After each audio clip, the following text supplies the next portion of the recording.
the Imperial Army! Long live the Imperial Army!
We will arrive at Yokohama at 0930 hours.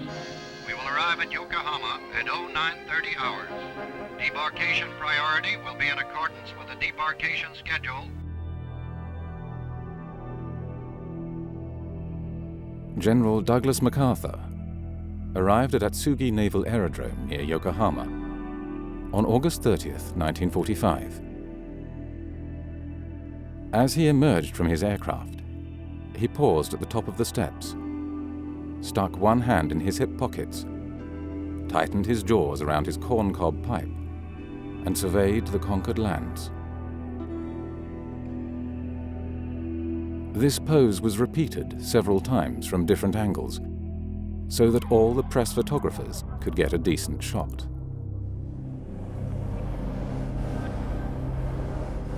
Democracy was to be instilled in the Japanese people, as though they had never heard of it.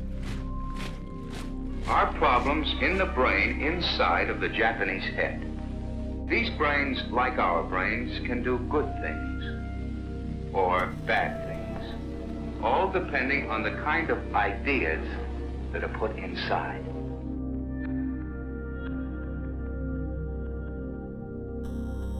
Kabuki plays featuring loyal samurai were banned or heavily censored, as were books and films about the bombings of Hiroshima and Nagasaki. Satirical cartoons of MacArthur and mention of occupation censorship were strictly forbidden. The Commission finds you guilty as charged and sentences you to death by hanging. Yamashita himself thanked the Commission for the fairness of his trial.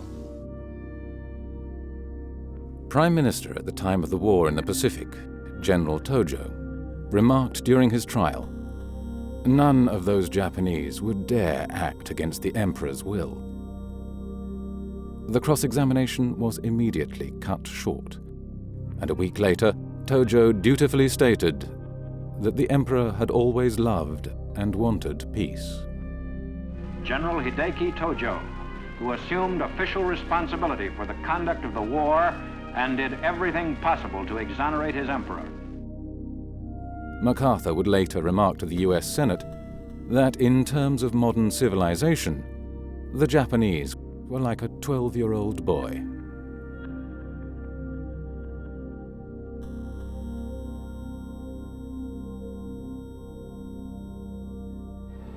You are interested in the unknown, the mysterious, the unexplainable. That is why you are here. When the war was over, bank loan books had deteriorated. The assets the banks held were mainly war bonds and loans to destroyed industries. As such, the whole banking sector was virtually bankrupt. This problem was easily solved by the Bank of Japan. All it had to do was buy the banking sector's bad papers with newly created reserves, giving them good money for assets, which were often worthless. The first two post-war central bank governors were nominated by the US occupation. Eikichi Araki was appointed the first post-war governor of the Bank of Japan. But soon after taking up this post, he was indicted by war crimes prosecutors and had to resign. Then, in 1951, after a general amnesty on suspected war criminals filling public offices, he was made ambassador to the United States. On returning from his post as ambassador in 1954, Araki was again made governor of the central bank.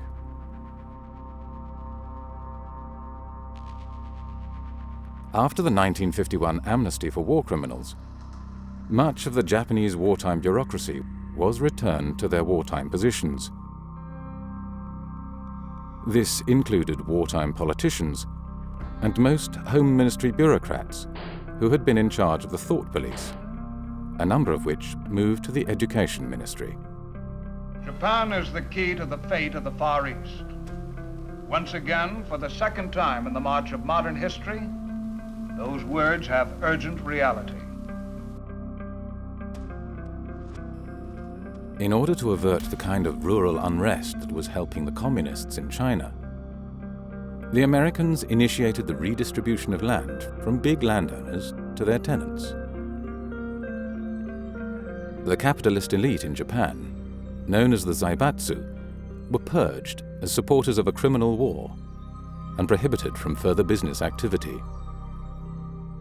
Basically, the fascist policies of the 30s that the reform fascist bureaucrats could not implement during the war even. Yes. The US occupation managed to complete, like the land reform and right. These Zaibatsu policies.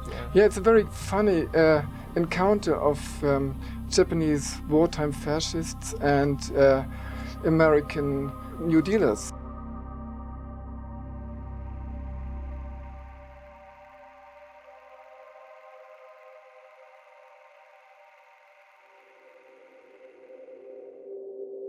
The Diet, home of Japan's Senate and House of Representatives. In Japan, fanatic students and leftist groups rioted for days on end, seeking to block the Mutual Defense Treaty with America. The socialist deputies staged a riot in the Diet itself.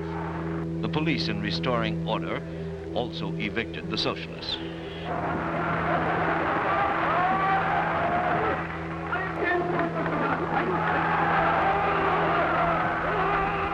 The speaker was carried to the platform and called to order the session that approved the treaty.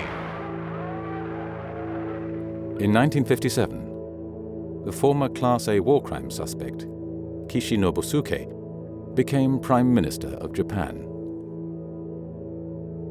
He had been General Tojo's Minister of Commerce and Industry during the war, where his responsibilities had ranged from munitions to slave labor.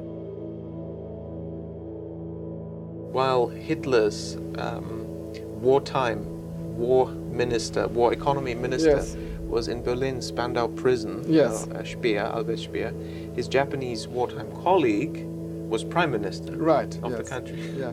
Although Kishi became a defender of democracy after the war, before and during the war, he had described himself as a national socialist. With money from crime syndicates, industrial corporations and CIA slush funds, Kishi built the Liberal Democratic Party into a powerful political machine. In Japan, many of the most important post-war economic and political leaders came from an elite group of wartime bureaucrats, the very same people who had pushed Japan into the war. The Liberal Democratic Party stayed in power for almost 40 years. Welcome home in Japanese to these American soldiers.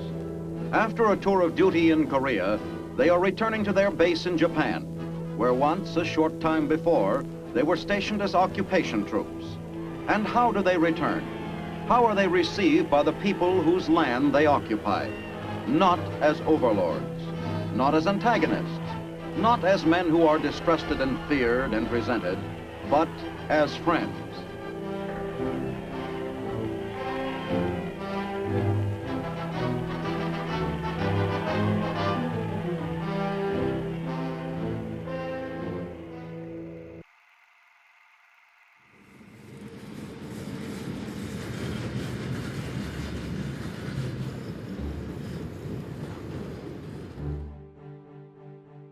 In Tokyo's central Chiyoda board, the Ministry of Finance had its headquarters.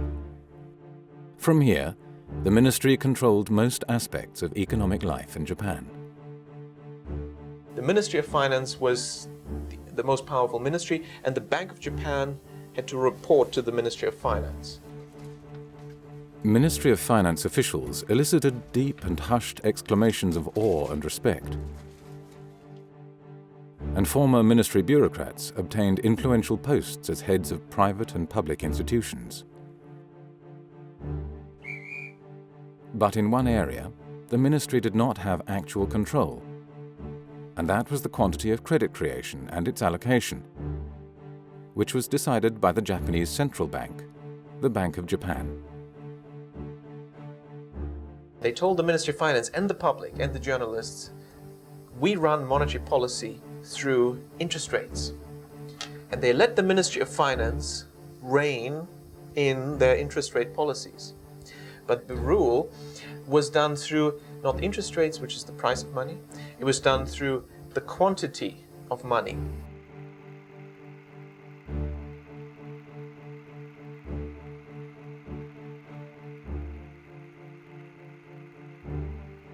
It worked this way. It's called window guidance. The Bank of Japan just told the banks how much they were going to lend, they will have to lend in the coming quarter, and which sector of the economy to lend to. It's credit allocation, credit control. The Bank of Japan gave quarterly instructions to individual banks on the value of loans and which industrial sectors they should be allocated to. All loans were broken down in sectors and subsectors, and large-scale borrowers had to be listed by name. The Bank of Japan could decide which projects should be encouraged and which should be discouraged by dictating to whom and for what banks could issue loans. This was the war economy system, adapted to the production of consumer goods.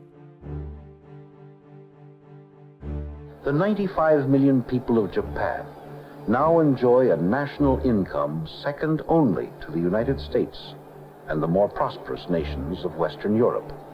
It's not a good system for capitalists, shareholders, but for the population, it created a lot of wealth, very even income and wealth distribution, very high growth, and very rapidly raised quality of life and standards of living.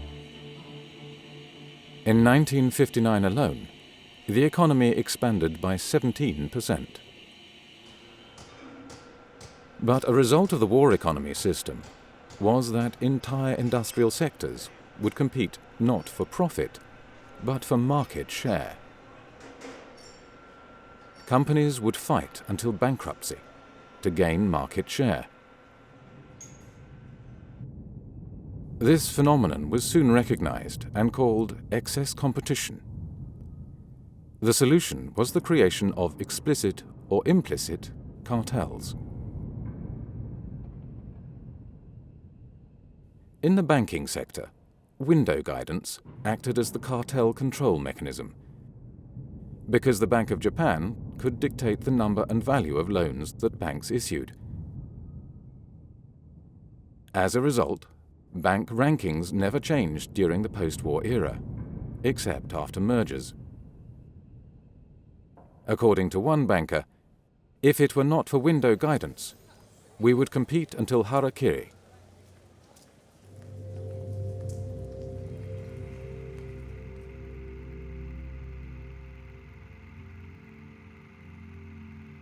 The U.S. current account deficit surges to its highest level in 9 years. The size of the increase took many economists by surprise.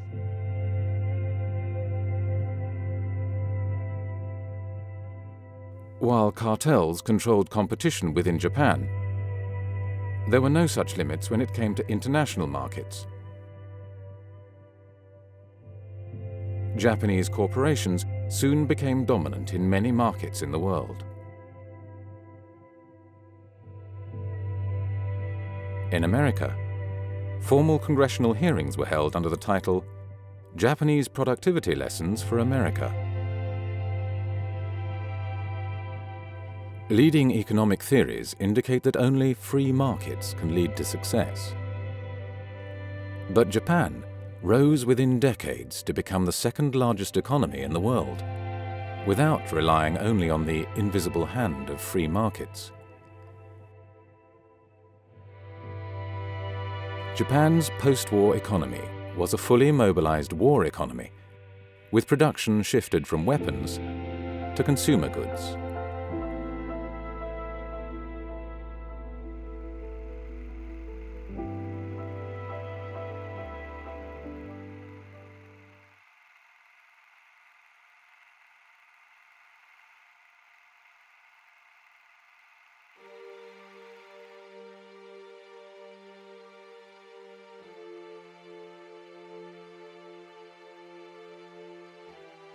Since the Bank of Japan presented itself as a champion of free markets, window guidance was an embarrassment.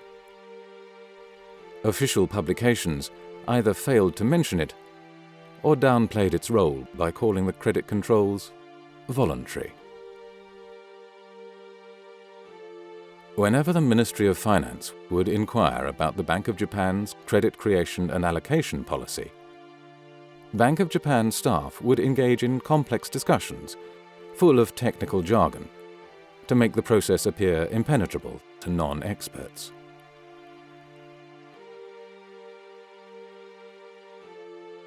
In November 1965, the first batch of Japanese government bonds came onto the market. From now on, when politicians wanted to spend more, they would no longer put pressure on the Bank of Japan, but instead exert it on the Ministry of Finance. So the ministry would ultimately preside over an ever-increasing national debt mountain.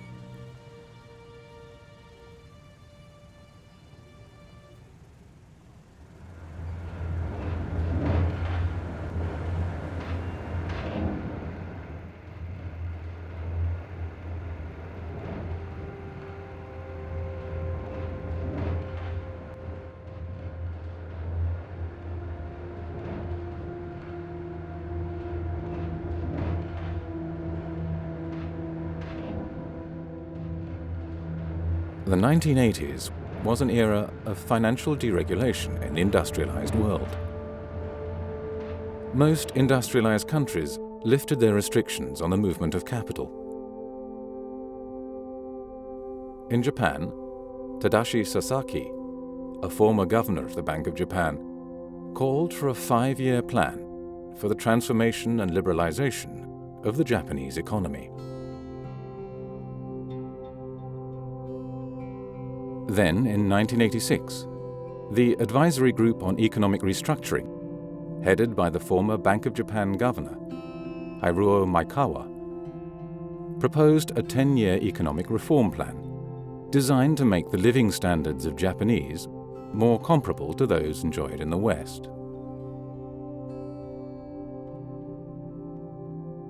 The proposal stated that the time has now come for Japan to make a historical transformation in its traditional policies on economic management and the nation's lifestyle. There can be no further development for Japan without this transformation.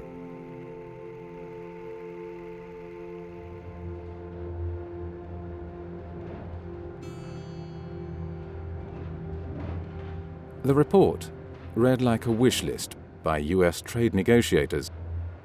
It started with calls for administrative reform and the abolition of bureaucratic powers.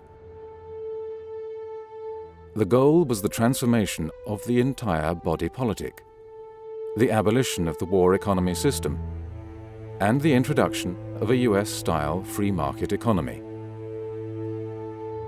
Those members of the advisory group who uttered dissent were relieved of their duties.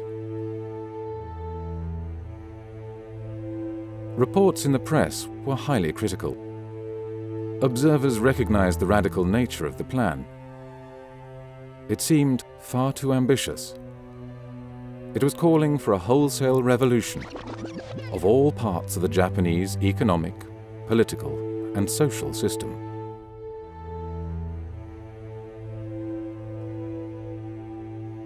Although the report was clear about what was wanted, it was embarrassingly silent about how these goals would be achieved. The only clue hidden in the report was, in the implementation of these recommendations, fiscal and monetary policy have a significant part to play. The Bank of Japan has always been on the record arguing that this typical Japanese system that we're so familiar with should be scrapped. It just should be entirely scrapped, and US-style capitalism should be introduced. Now, whether you agree with that or not is an entirely separate question, but the Bank of Japan certainly thinks it should be scrapped. And now the next question is, how do you do that? Well, the Ministry of Finance has been legally in control for most of the post-war era. We've got entrenched bureaucratic structures, politicians, and all these cartels and so on. That was the old system. Well, history teaches the system changes only fundamentally if there's a crisis. The Commission proposed that monetary policy should be used to promote a historic crisis, sufficiently large to overcome the vested interests of the Ministry of Finance, politicians, and corporate Japan. Every system has groups that benefit from it, and hence have no desire to change it. There is probably no country in the world that has changed its economic, social, and political system in a significant way without a crisis.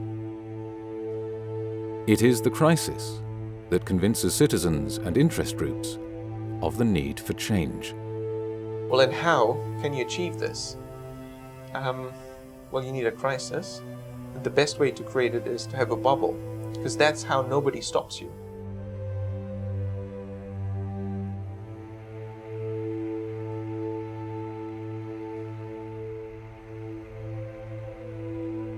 The Bank of Japan began to significantly increase window guidance loan quotas. Average yearly loan growth quotas were close to 15% in the late 1980s. One city banker would later remark, "During the bubble, we wanted a certain amount of loan increases, but the Bank of Japan wanted us to use more."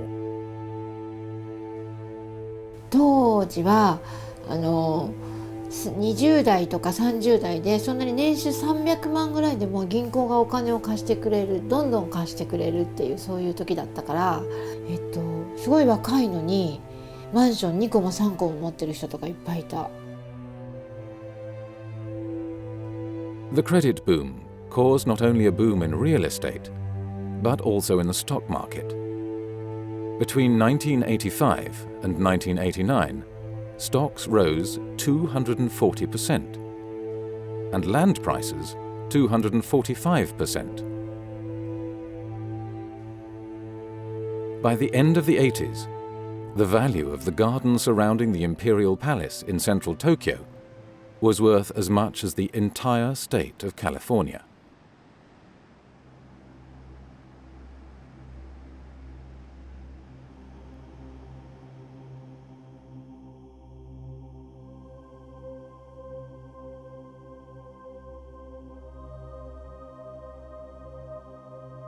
Although Japan is only 1/26 the size of the United States, its land was valued at 4 times that of the United States. The market value of a single one of Tokyo's 23 districts, the central Chiyoda ward, exceeded the value of the whole of Canada. Economists who are trained to believe in market outcomes tried to justify the high land prices. Some thought land scarcity was the reason. Shiny new corporate headquarters rose in Tokyo's posh business districts. The labor market boomed so much that there was a genuine fear of a serious labor shortage. Companies started to invite final-year university students on expensive trips to holiday resorts to entice them to sign up.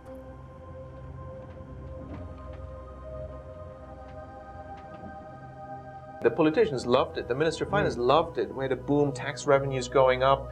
The companies loved it. Everything was wonderful in the bubble era. 毎日が本当にお祭りだった気がする。女子は飲みに行っても全部おごりだし、で帰りは必ずタクシー券をもらえたし、で電車で帰るなんて誰もしなかった。みんなが飲み会に行って、で上司からタクシー券をもらって帰るっていう。With asset and stock prices rising inexorably, even traditional manufacturers could not resist the temptation to try their hand at playing the markets. Soon they expanded their finance and treasury divisions to handle the speculation themselves. These company hedge funds, known as Zytec, used borrowed money to engage in property and share speculation. The frenzy reached such proportions that many leading manufacturers, such as the car maker Nissan, made more money through speculative investments than through manufacturing cars. Literally thousands of articles were written on the new Japanese miracle economy. A common explanation by economists was that high and rising productivity explained the impressive performance of Japan's economy.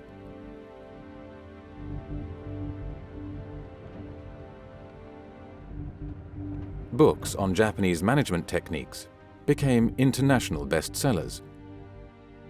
Western businessmen read 17th century tracts on samurai strategies.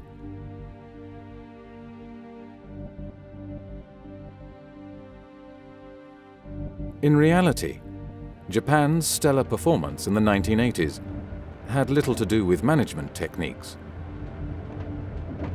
Instead of being used to limit and direct credit, window guidance was used to create a giant bubble.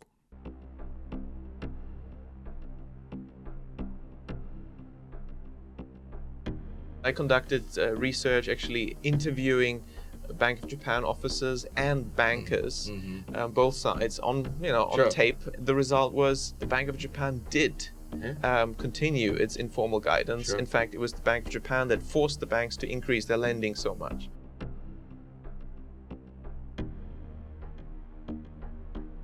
The Bank of Japan knew that the only way for banks to fulfill their loan quotas was for them to expand non-productive lending. In the words of one banker, if there is no demand for credit from low-risk borrowers, and we want to use up the quota, the risk gets worse. Another banker is quoted as saying that a side effect of the window guidance rule of loan increases was that the banks increased lending even when there was no loan demand.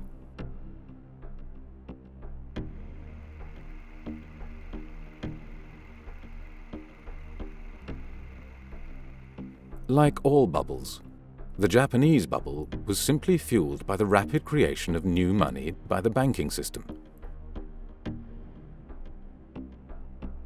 Between 1986 and 1989, Toshihiko Fukui was the head of the banking department at the Bank of Japan.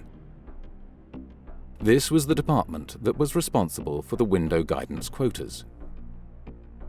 When Fukui was asked by a journalist, "Borrowing is expanding fast. Don't you have any intention of closing the tap on bank loans?" He replied, "Because the consistent policy of monetary easing continues, quantity control of bank loans would imply a self-contradiction. Therefore, we do not intend to implement quantitative tightening." With structural adjustment of the economy going on for quite a long period, the international imbalances are being addressed. The monetary policy supports this. Thus, we have the responsibility to continue the monetary easing policy as long as possible. Therefore, it is natural for bank loans to expand.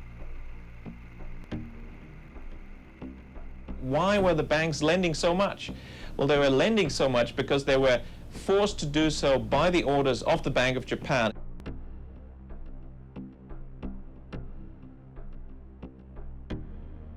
Normally, banks choose clients from among a large number of loan applicants. turning down a significant percentage. But from 1987 onwards, the tables had turned.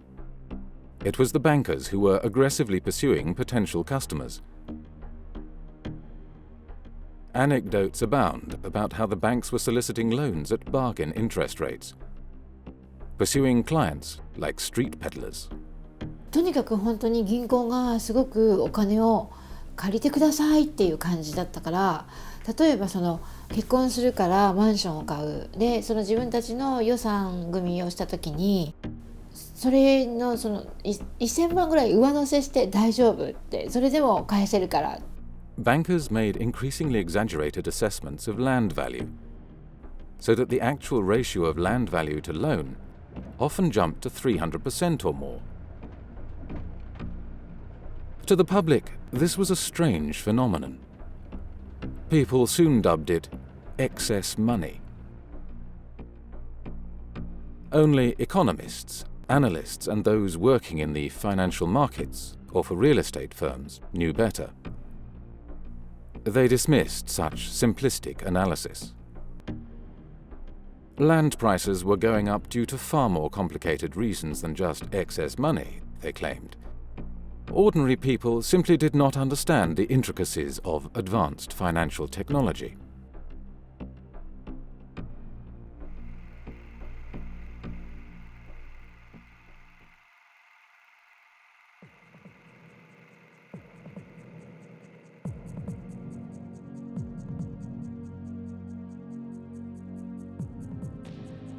When a country creates too much money, some of that money spills out abroad in the form of investments. In the 1980s, Japanese capital flows multiplied from a net inflow of more than $2 billion in 1980 to an outflow of $132 billion in 1986. Assets, including art objects and other valuables all over the world, became targets for Japanese buyers. There were high-profile purchases, such as the Rockefeller Center, Columbia Pictures, and Pebble Beach Golf Course. Japanese money bought a staggering 75% of all United States Treasury bonds auctioned off in 1986. But it is not easy for a country to just print money and then go on a shopping spree around the world. Japan was able to do this because the markets did not devalue its currency. The value of individual currencies is set by currency dealers. If the traditional indicators that the currency dealers watch do not pick up the excess money creation in the country concerned, then creating large amounts of money and trying to exchange it for foreign currency can work.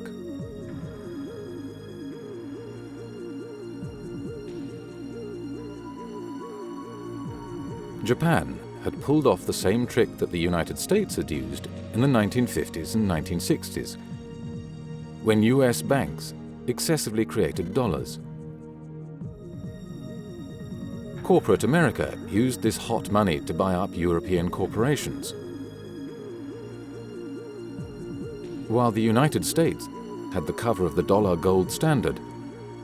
Japan's cover was a significant trade surplus.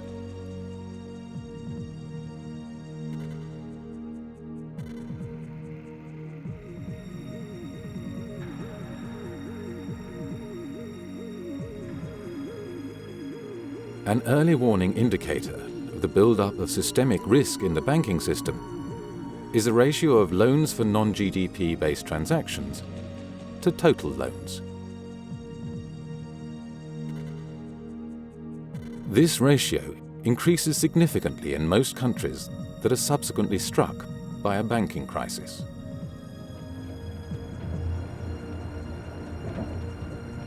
It was this same process that fueled the mortgage lending and house price booms in the United States and the United Kingdom in the 1980s and the 2000s.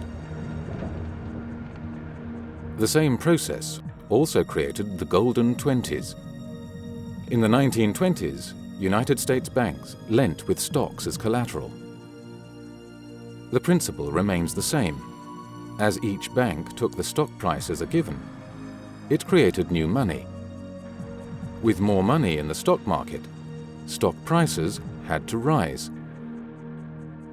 Each bank thought it was safe accepting a certain percentage of the value of the stock as collateral. But the actions of all banks together drove up the overall market. In Japan, total private sector land wealth rose from 14.2 trillion yen in 1969 to 2,000 trillion yen in 1989.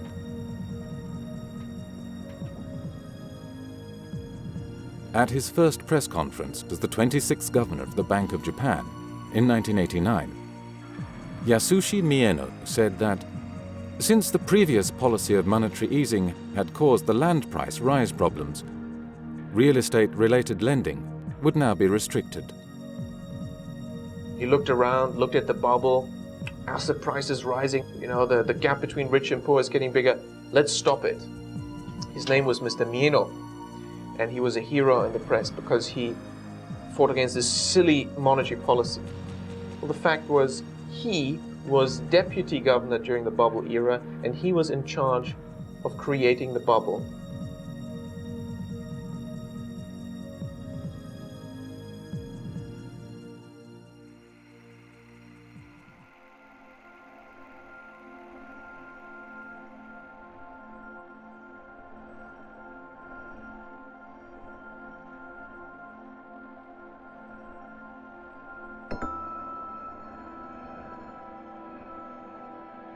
All of a sudden, land and asset prices stopped rising.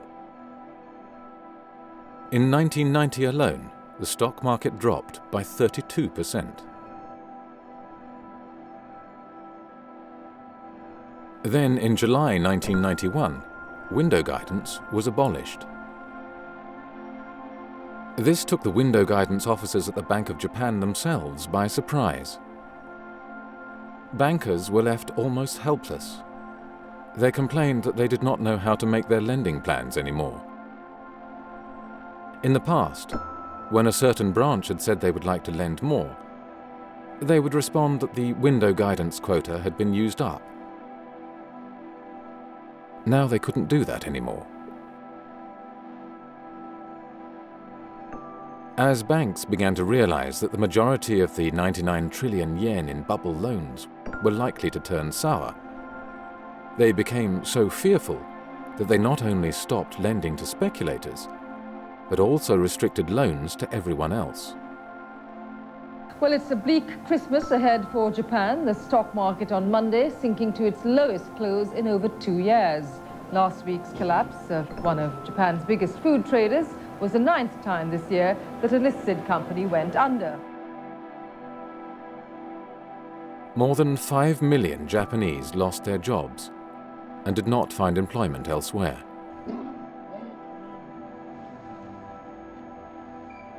Suicide became the leading cause of death for men between the ages of 20 and 44.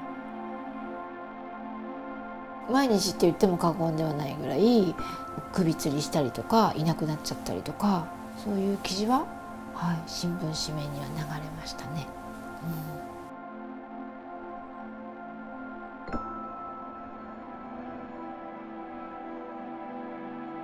Between 1990 and 2003, 212,000 companies went bankrupt. In the same period, the stock market dropped by 80%. Land prices in the major cities fell by up to 84%.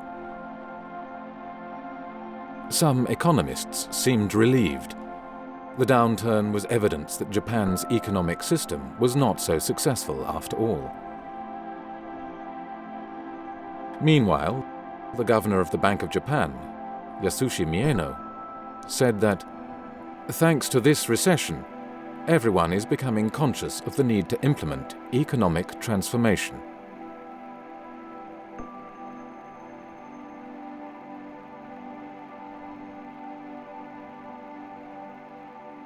The Ministry of Finance, believing that interest rates were the main policy tool, put pressure on the Bank of Japan to lower interest rates, until the official rate reached 0.1%. Most economists predicted an economic recovery.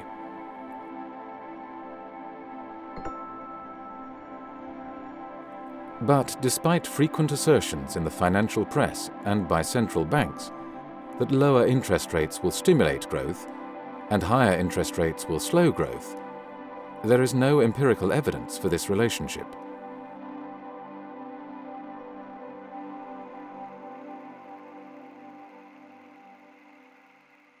Japanese and American businessmen are meeting here with a plea from Japan's companies for a lower yen. Only 6% of Japanese exporters can make profits with the dollar at less than 100 yen. On average, they need the American currency to rise above 117 yen to break even. The Ministry of Finance asked the Bank of Japan to sell large amounts of yen and buy US dollars, so that the exchange rate of the yen would fall and exports would pick up. We all know the two of them, the Ministry of Finance, MOF in Japan, and the Bank of Japan, they just don't get along well. And what has been happening also, again, this month, is that the Bank of Japan has been sterilizing its own intervention. Well, to be precise, the intervention ordered by the Ministry of Finance. The Ministry of Finance tells the Bank of Japan to go out and buy, well, we had a figure roughly 20 billion worth of US treasuries. But the Bank of Japan is sterilizing this, which means it is basically taking the money from the economy to fund this purchase. Most researchers agree sterilized forex intervention doesn't work. The BOJ is again sterilizing. That's why it doesn't work. That's why the yen has remained strong. A central bank can withdraw money from the economy by selling its assets, just as it can inject money into the economy by buying assets. When central banks buy and sell assets, they increase or decrease the amount of money circulating in the economy. Officials at the Bank of Japan ignored this, and instead claimed that this structural transformation or reform may produce deflationary forces in the short run, but will generate a much more efficient economy after a while.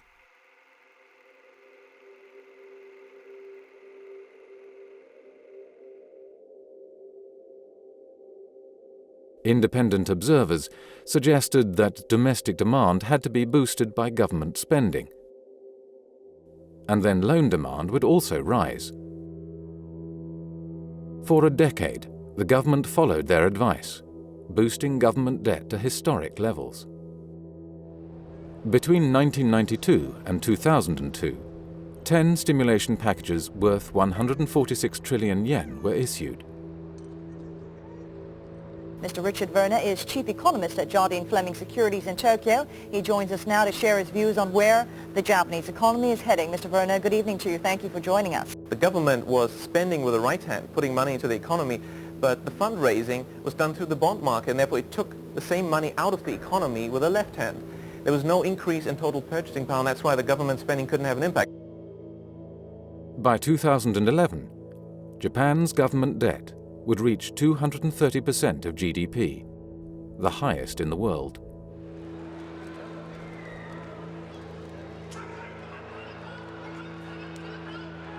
The Ministry of Finance was running out of options. Observers began to blame the ministry for the recession and started to listen to the voices that argued that the recession was due to Japan's economic system. But how difficult would it have been to solve the problems of bad debt in the banking sector and deflation? It turns out that this would not have been so difficult after all. The financial system always looks like catch-22. There's no loan growth, so there's no economic growth, so there's no loan growth, so there's no economic growth. Well, there is one thing that can break through this circular argument. That's the central bank. The job of the central bank in this situation is to print money.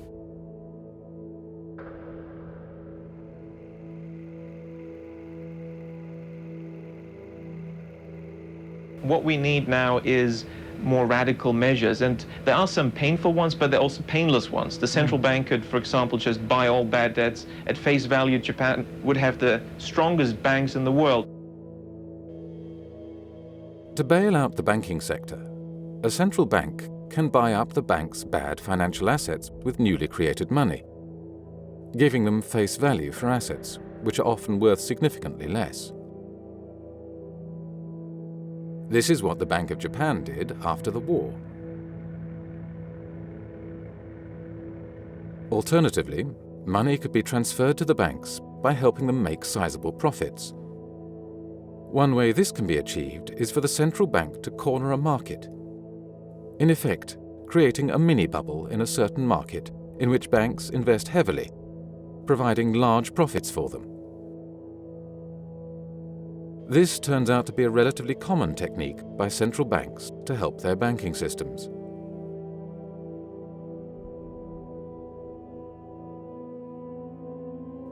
Other proposals include measures to introduce zero-risk borrowers to banks, or introducing accounting changes that help their balance sheets.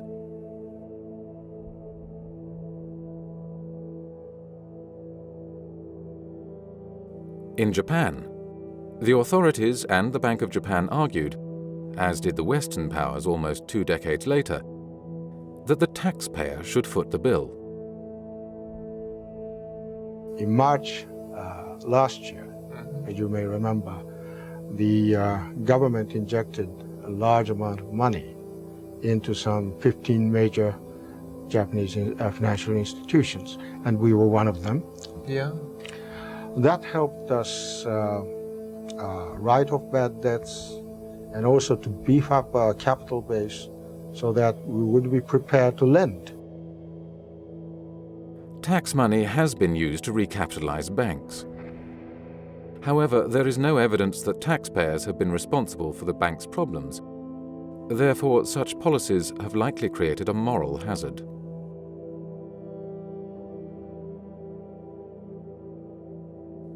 The money supply is determined by the net increase in money creation by banks and the central bank. If moral hazard dictates that the banking sector should not be bailed out, deflation and recession can still be avoided by the central bank. To do this, the central bank can increase the money supply. A central bank can increase the amount of money in an economy at any time, without limit, by simply buying assets from the private sector and paying with newly created credit. The Bank of Japan could, for instance, have bought real estate and converted it into public parks. And there is an opportunity here to solve 3 problems in one stroke. The economy needs money creation, the banks need to get rid of their bad debt, and the real estate sector needs some transactions. Well, what you can do is just have the central bank print money, buy the land from the banks, turn it into parks, and actually you solve another problem, quality of life in Japan. Even if the Bank of Japan had later sold these parks at a fraction of the cost, it would still have made money, because it costs a central bank nothing to create the money in the first place. Another option for injecting money into the economy is quantitative easing. Despite having all these options available, the Bank of Japan, at every stage, refused to implement policies that would have resolved the crises. When I was at the Bank of Japan 92-93 as a visiting researcher, I was convinced that this recession was going to get really bad. So any Bank of Japan guy who I could get to talk to me, I would ask, well, why aren't you printing more money? I noticed they were not printing enough money. And I met one guy who was quite open about that. And he said, Richard, yeah, sure, we could have printed more money, we could have created a recovery. But then nothing would have changed. Japan's economic structure would not have changed. Now, at that time, I still wasn't ready to believe that the Bank of Japan was seriously prolonging the recession on purpose in order to get structural changes. That just seemed a bit too wild. Finance Minister Masajiro Shiokawa has turned to the Bank of Japan, asking it to help stop deflation or fight deflation at least. The Bank of Japan consistently defied calls by the government, finance minister and prime minister to create more money to stimulate the economy and end the long recession.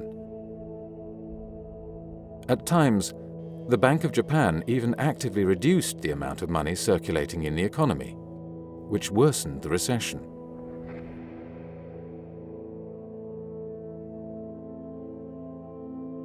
The Bank of Japan's arguments always came to the same conclusion, namely that the blame lay with Japan's economic structure. Central bank staff even argued that significant monetary easing could cause harm by inducing a further delay in the progress of structural adjustment.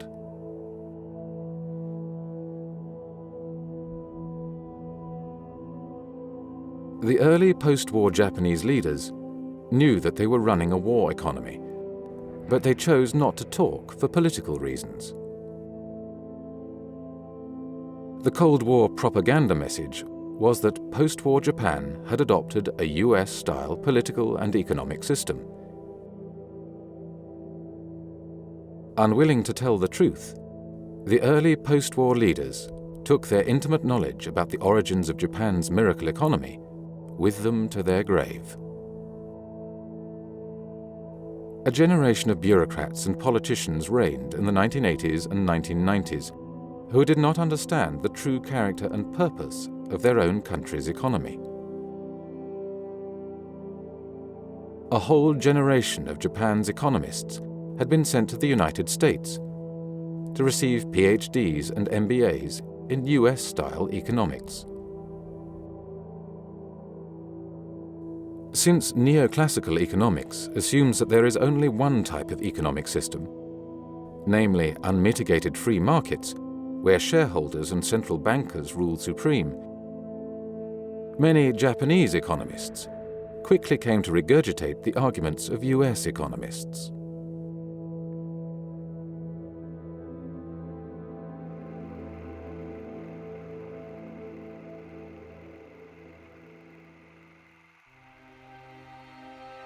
The US and Japan closed 2 days of insurance talks on Tuesday. Primary sector deregulation is needed to overcome the entrenched interests of large insurance companies, life and non-life, and the Ministry of Finance bureaucracy. They need to reach an agreement before December the 15th. After that date, the US has threatened to impose trade sanctions. Well, a key move analysts are expecting, the securitization of real estate. Well, will the package be enough? Well, for more, we are talking to Richard Werner. To have meaningful securitization, we need deregulation, and that's already the answer to your question. To get deregulation, you have to reduce the power of the Ministry of Finance, and obviously the ministry was resisting that. In the 1980s, persons who could introduce themselves with a business card from the renowned finance ministry elicited deep and hushed exclamations of awe and respect. But by the mid-1990s, attitudes had changed. There now seemed little doubt to most observers that the Ministry of Finance had caused the recession. Frequent demonstrations were held outside the ministry's doors by citizens disgusted by the bureaucrats' actions. In early 1998, public prosecutors for the first time raided the most powerful of Japan's ministries. Both banks and their regulators were heavily criticized for their actions. Scandals highlighted some of the informal links that existed between Ministry of Finance officials and bankers.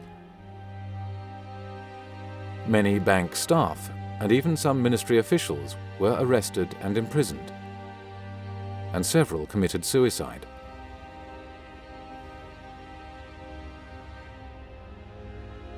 As central banker Masaki Shirakawa had explained,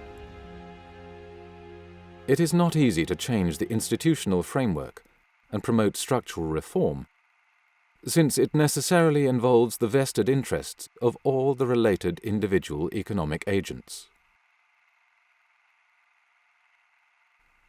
While Yutaka Yamaguchi, a deputy governor of the Bank of Japan, had said that The Bank of Japan had faced the big dilemma that monetary easing would produce the mitigation of immediate risks, which in turn would result in a delaying of adopting ultimate solutions.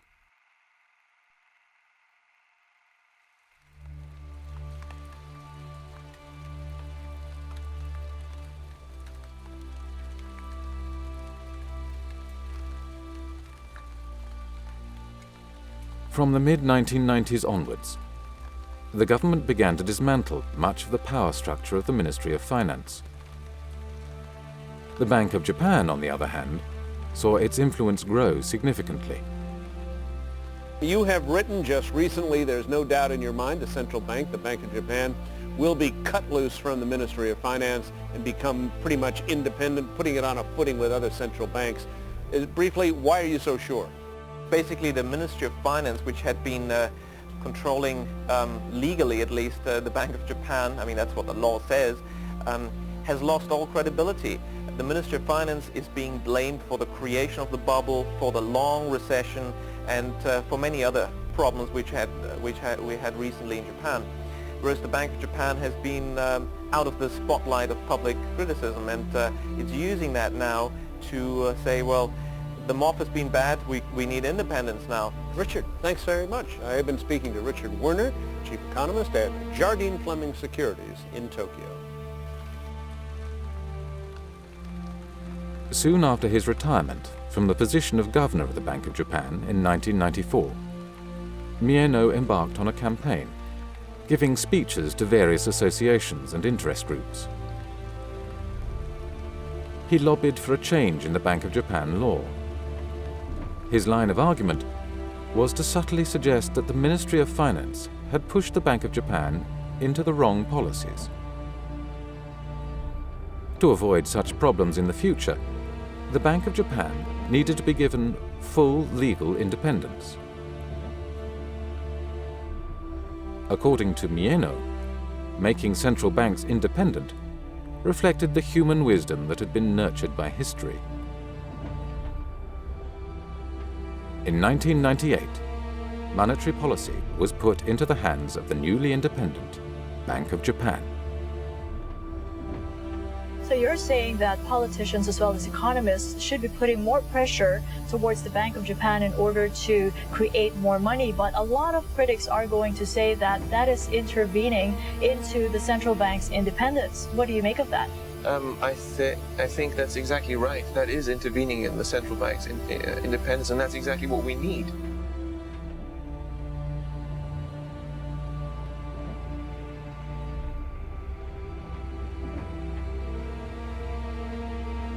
The numerous scandals that followed the bursting of the bubble also brought down the 1955 system of one-party rule by the Liberal Democratic Party. In the old system, politicians did not compete by proposing different policies. Policy was made by the bureaucrats, and politicians merely focused on appeasing local constituencies with public works projects. In October 1997, for the first time in post-war history, all policy initiatives to stimulate the economy originated from politicians, not bureaucrats. Then, in early 2001, a new type of politician was swept to power. Japanese government bonds staged their biggest rally this month as Junichiro Koizumi emerged as the hot favorite to become the country's next prime minister. Junichiro Koizumi became prime minister. In terms of his popularity and his policies, he is often compared to Margaret Thatcher and Ronald Reagan. His message was simple: no recovery without structural reform.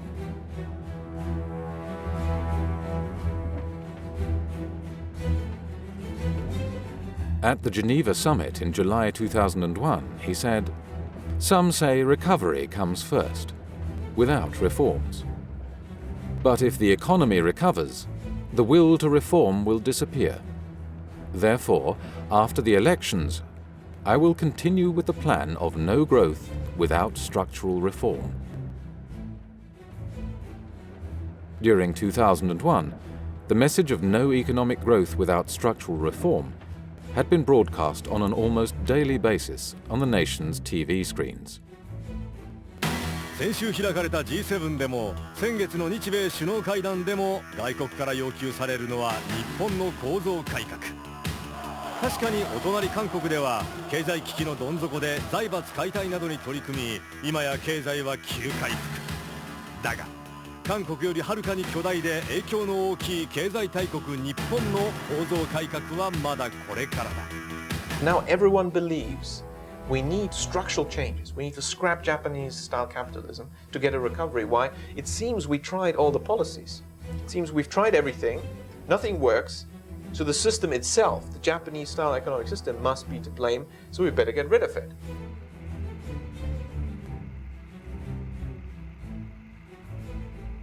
Japan was shifting its economic system to a US-style market economy. And that also meant that the center of the economy was being moved from banks to stock markets. To entice depositors to pull their money out of banks and into the risky stock market, reformers withdrew the guarantee on all bank deposits, while creating tax incentives for stock investments. As US-style shareholder capitalism spread, unemployment rose significantly. Income and wealth disparities rose, as did suicides and incidents of violent crime. Then, in 2002, the Bank of Japan strengthened its efforts to worsen bank balance sheets and force banks to foreclose on their borrowers. Until then, Hakuo Yamagiwa, Minister for Financial Services, had resisted the Bank of Japan-inspired proposal to inject tax money into banks, effectively nationalizing them, taking over their management, and using this power to call in loans from companies, thus triggering many bankruptcies of large firms. Mr. Yamagiwa was duly sacked by the Prime Minister and replaced with Heizo Takenaka.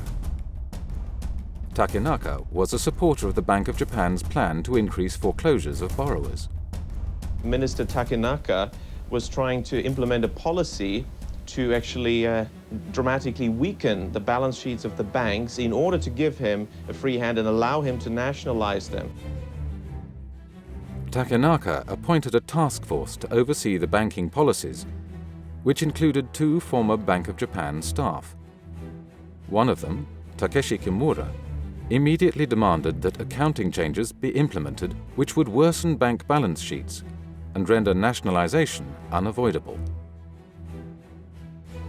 Takuro Morinaga, a well-known economist in Tokyo, argued forcefully that the Bank of Japan-inspired proposal by Takenaka would not have many indigenous beneficiaries, but instead would mainly benefit US vulture funds specializing in the purchase of distressed assets.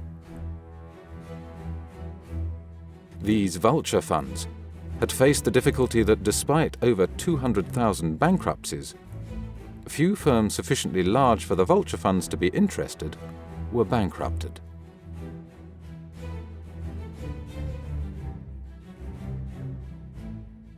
When Kimura's and Fukui's support for the bankruptcy plan was voiced, the former operated a private company that advised on the securitization of distressed assets, and the latter was an advisor of the Wall Street investment firm Goldman Sachs, one of the largest operators of vulture funds in the world. Mr. Fukui, also his mentor, Mr. Mieno, and his mentor, Mr. Maekawa, and you've guessed it, these are some of the princes of the yen that the book is all about.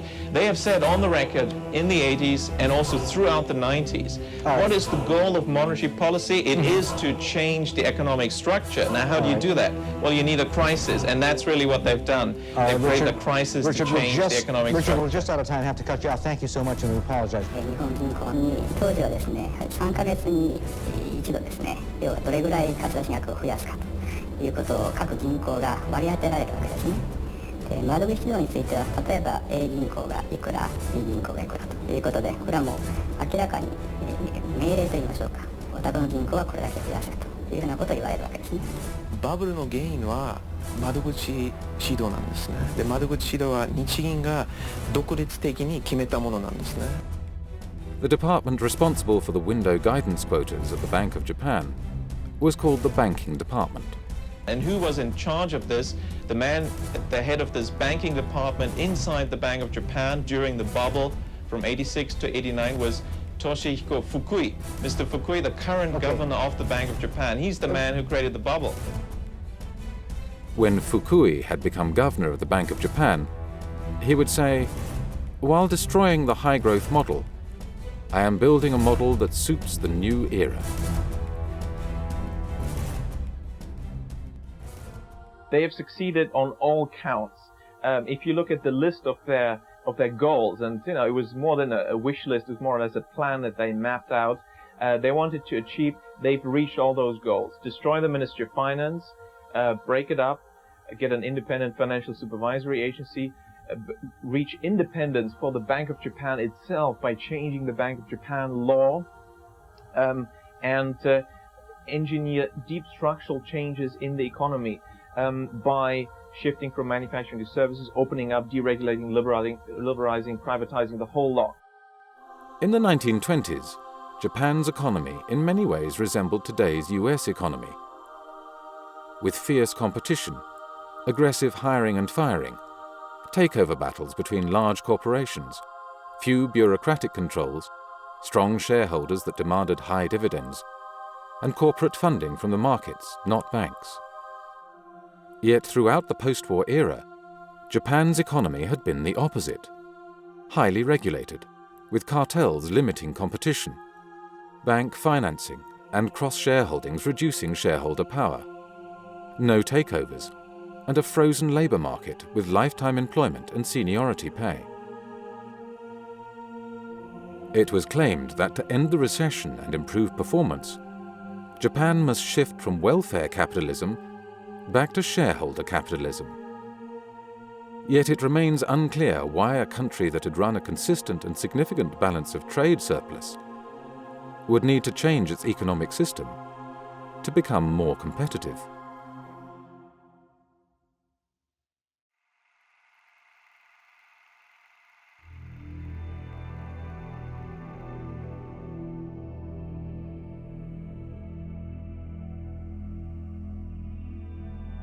Japan was not the only high-performance economy in Asia that in the 1990s found itself in the deepest recession since the Great Depression.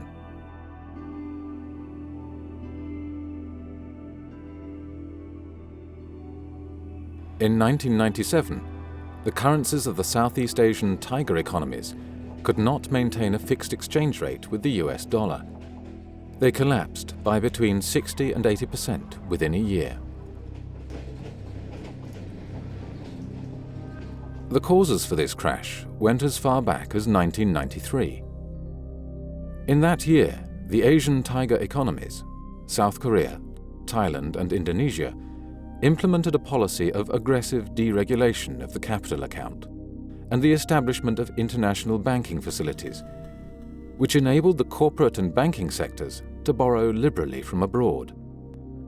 The first time in the post-war era that borrowers could do so.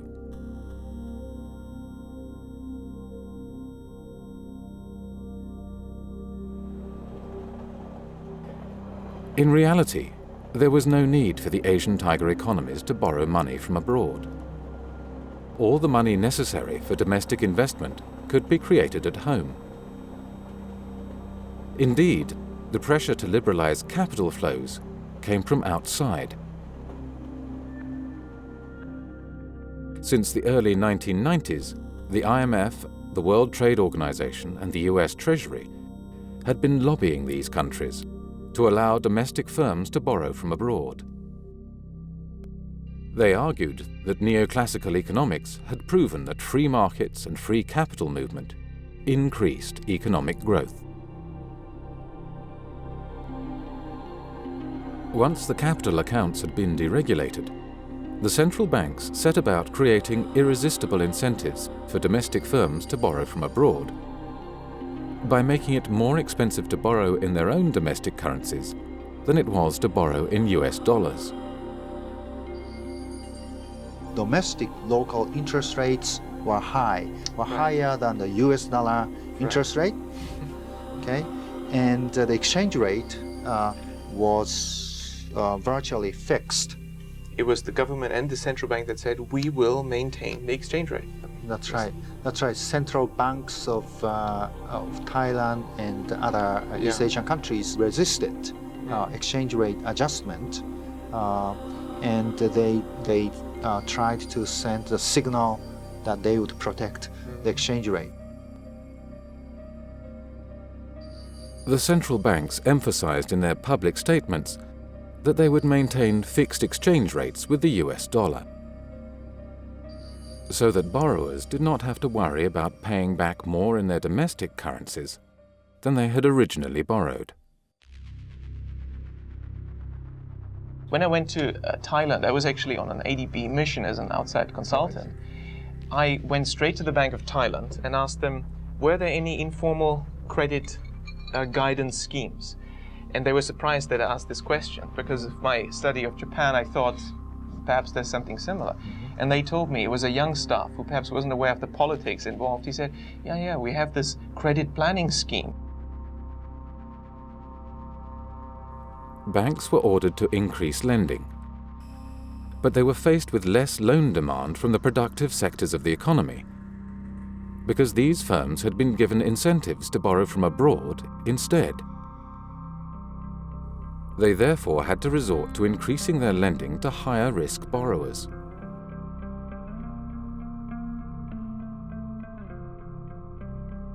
Imports began to shrink because the central banks had agreed to peg their currencies to the US dollar. The economies became less competitive, but their current account balance was maintained due to the foreign-issued loans, which count as exports in the balance of payment statistics.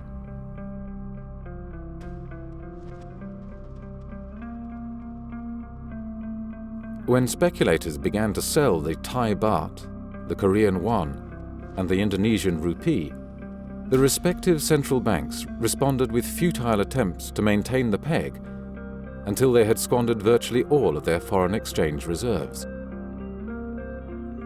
This gave foreign lenders ample opportunity to withdraw their money at the overvalued exchange rates. The central banks knew that if the countries ran out of foreign exchange reserves, they would have to call in the IMF to avoid default. And once the IMF came in, the central banks knew what this Washington-based institution would demand, for its demands in such cases had been the same for the previous 3 decades. The central banks would be made independent. On the 16th of July, the Thai finance minister took a plane to Tokyo to ask Japan for a bailout.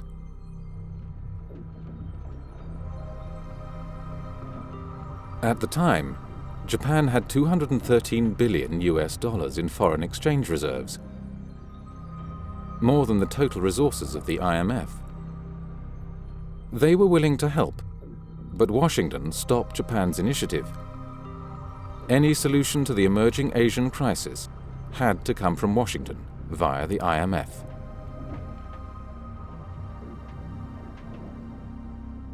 After 2 months of speculative attacks, the Thai government floated the baht.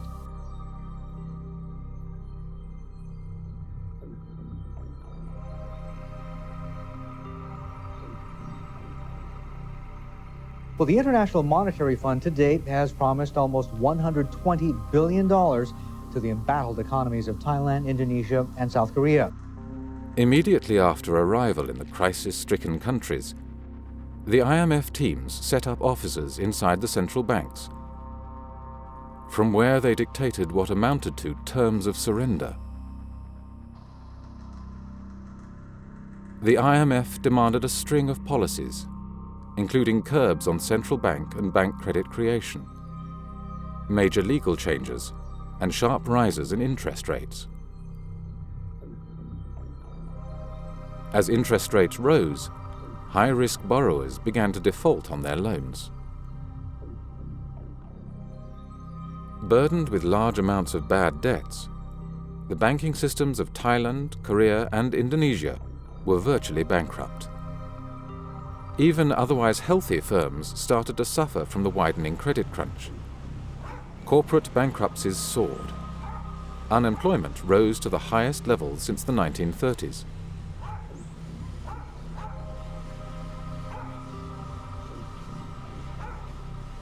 The role of the fund in coming to the rescue of ailing nations has been fiercely debated. Some have even accused the IMF of actually making Asia's economic crisis worse. Even if they have to subvert our economy, they will do so just to prove that they are right. The IMF has not been very helpful. The IMF knew well what the consequences of its policies would be. In the Korean case, they even had detailed but undisclosed studies prepared that had calculated just how many Korean companies would go bankrupt if interest rates were to rise by 5 percentage points. The IMF's first agreement with Korea demanded a rise of exactly 5 percentage points in interest rates. The IMF policies are clearly not aimed at creating economic recoveries in the Asian countries. They pursue quite a different agenda, and that is to change the economic, social, and political systems in those countries. In fact, the IMF deals prevent the countries concerned, like Korea, Thailand, to reflate. Interesting. You're saying it's making the crisis worse, and you're suggesting that the IMF has a hidden agenda. Well, I mean, it's not very hidden, this agenda, because the IMF quite clearly demands that the Asian countries concerned have to change the laws so that foreign interests can buy anything from banks to land. And in fact, the banking systems can only be recapitalized, according to the IMF deals, by using foreign money, which is not necessary at all, because as long as these countries have central banks, they could just print money and recapitalize the banking systems. You don't need foreign money for that. So the agenda is clearly to crack open Asia for foreign interests. The IMF demanded that troubled banks would not be bailed out, but instead closed down and sold off cheaply as distressed assets, often to large US investment banks. One positive coming out of Thailand is that they'll be auctioning off some major assets from 56 finance companies. In your view, should some of the owners from the 56 finance companies be allowed to buy back their assets? In most cases, the IMF dictated letters of intent explicitly stated that the banks had to be sold to foreign investors. And let me emphasize in that respect that these reform programs are the key, the absolute key, to restoring financial stability. For the first time ever, South Korea closed 5 banks in a major step toward meeting its IMF mandate. The number of commercial banks has declined, has been reduced as a result of closure, mergers, and acquisitions, and the foreign strategic investors are now in, which is a remarkable change.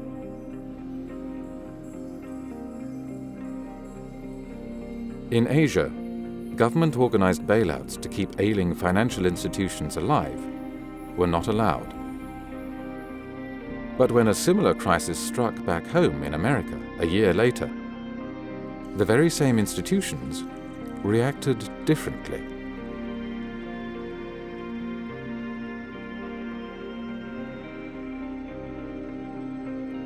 The Connecticut-based hedge fund, Long-Term Capital Management, which accepted as clients only high-net-worth individual investors and institutions, had leveraged its $5 billion in client capital by more than 25 times, borrowing more than $100 billion from the world's banks.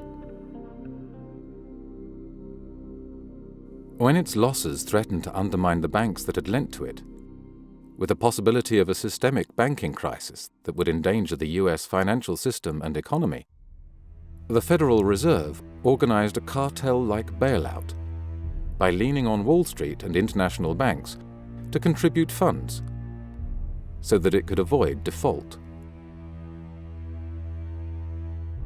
Yeah, I mean, you're right. The views from Washington and New York seemed certainly quite flexible, because soon after they told all the Asian countries no bailouts for financial institutions. When then long-term capital management, a hedge fund in New York, almost went bust, suddenly a bailout was organized, just contradicting what they'd said to the Asian countries. But they say that there are no public money used for LTCM. But the meeting was held famously inside the Federal Reserve, right? Why would the United States make demands on foreign nations in the name of the free market when it has no intention of enforcing the same rules within its own borders? The examples of the Japanese and Asian crises illustrate how crises can be engineered to facilitate the redistribution of economic ownership and to implement legal, structural, and political change. Today, similar events are at work in the Eurozone area.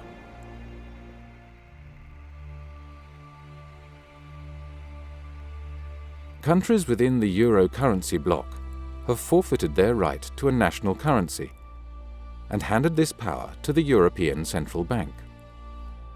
With me here in the studio is Richard Werner. He's the professor at Southampton University. Richard was an advisor to the Bank of Japan and the Ministry of Finance at the end of the bubble era in the 1990s. What's your advice to the ECB? They meet tomorrow. What would you be telling them? Well, again, I mean, they have to focus on the quantity of credit creation more than interest rates. The ECB has a lot to learn from its past mistakes, because basically I think it didn't really watch carefully enough credit creation, where in Spain, Ireland, we had a massive credit expansion under the watch of the ECB. They didn't look at that. Interest rates, of course, are the same in the Eurozone, but the quantity of credit cycle is very different. There's one interest rate for the whole euro area, but in 2002 the ECB told the Bundesbank to reduce its credit creation by the biggest amount in its history, and told the Irish Central Bank to print as much money as if there's no tomorrow. What do you expect is going to happen? Same interest rate. Is the same growth? No. Recession in Germany, boom in Ireland. Which one tells you that? Which variable? Credit creation. From 2004, under the ECB's watch, bank credit growth in Ireland, Greece, Portugal and Spain increased by over 20% per annum, and property prices skyrocketed. When bank credit fell, property prices collapsed, developers went bankrupt, and the banking systems of Ireland, Portugal, Spain and Greece became insolvent. The ECB could have prevented these bubbles, just as it could have ended the ensuing banking and economic crises, but it refused to do so until major political concessions had been made, such as the transfer of fiscal and budgeting powers from each sovereign state to the European Union. In both Spain and Greece, youth unemployment has been pushed up to 50%, forcing many youths to seek employment abroad. Greek doctors, for whose education Greek taxpayers have paid, now work in Germany. The deliberations of the ECB's decision-making bodies are secret. The mere attempt at influencing the ECB, for instance through democratic debate and discussion, is forbidden according to the Maastricht Treaty. The ECB is an international organization that is above and outside the laws and jurisdictions of any individual nation. Its senior staff carry diplomatic passports, and the files and documents inside the European Central Bank cannot be searched or impounded by any police force or public prosecutor. The ECB is well known among economists as one of the world's most powerful and least transparent central banks. Yet its former president, Jean-Claude Trichet, dealt with this problem by merely asserting that there was no problem. The ECB is one of the most transparent central banks in the world and has helped define the state-of-the-art of central banking in this domain, he claimed. The gentleman over there. Yes, please. My name is Richard Werner, I'm an economist. My question is for Monsieur Trichet, who's also been for years member of the Governing Council of the ECB. The question is, where in the Maastricht Treaty or ECB statutes does it say that it is the job of the ECB to back structural reform or any other political agenda? I said very, very clearly, and we have all said very, very clearly, that we had no responsibility in this domain. We have a voice, and we say in this domain and in some others what we think. And perhaps if we can help in explaining from our side to the general people that they would be better off, perhaps it would help Europe embarking in this implementation of structural reforms, which is so important, and there is a consensus on that. The diagnosis, again, is a very, very, very large consensus on this point.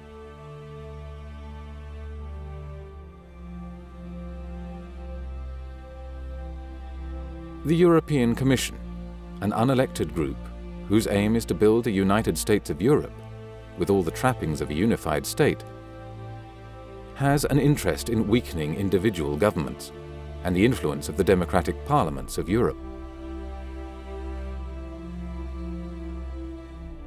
It turns out that the evidence for central bank independence that was relied upon in the Maastricht Treaty derived from a single study that was commissioned by none other than the European Commission itself. Published in 1992 under the name One Market, One Money, the study purported to demonstrate that central bank independence led to low inflation. James Forder, an Oxford academic, has since demonstrated that this study was manipulated to obtain the desired result. The story we're being told by the central banks just does not add up, and there is evidence that central banks work differently from what they would like us believe as to how they work. The world over, central banks hold significant yet little understood powers. Often independent, unaccountable and obscure, central banks operate in the shadows, yet their actions affect us all. Central banks in almost all countries worldwide, and the IMF has helped a lot in achieving this, they've become totally independent and in practice not accountable to any democratic institution, and accountability to parliaments is usually minor and in practice meaningless. Whether it is the Bank of Japan, the Federal Reserve, the Bank of England or the European Central Bank, examples of central bank deception abound. In the United States in the 1920s, banks were encouraged to create money and give it to speculators. The resulting depression persuaded the freedom-loving Americans that a decentralized federal system without strong national controls could not work. In the 1990s, the Japanese were persuaded that their economic system, which had brought considerable prosperity and equality, needed to be changed into a so-called free market system. And while Japan's transformation was not yet complete, the central bankers struck again, with an IMF-led raid on the Asian tiger economies.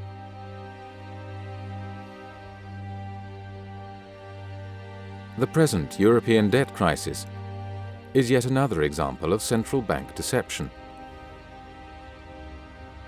To create a public consensus for the need for structural reform, by purposefully creating a recession and then needlessly prolonging it, must constitute an abuse of power. Do citizens really want to be manipulated in such a costly and dishonest manner?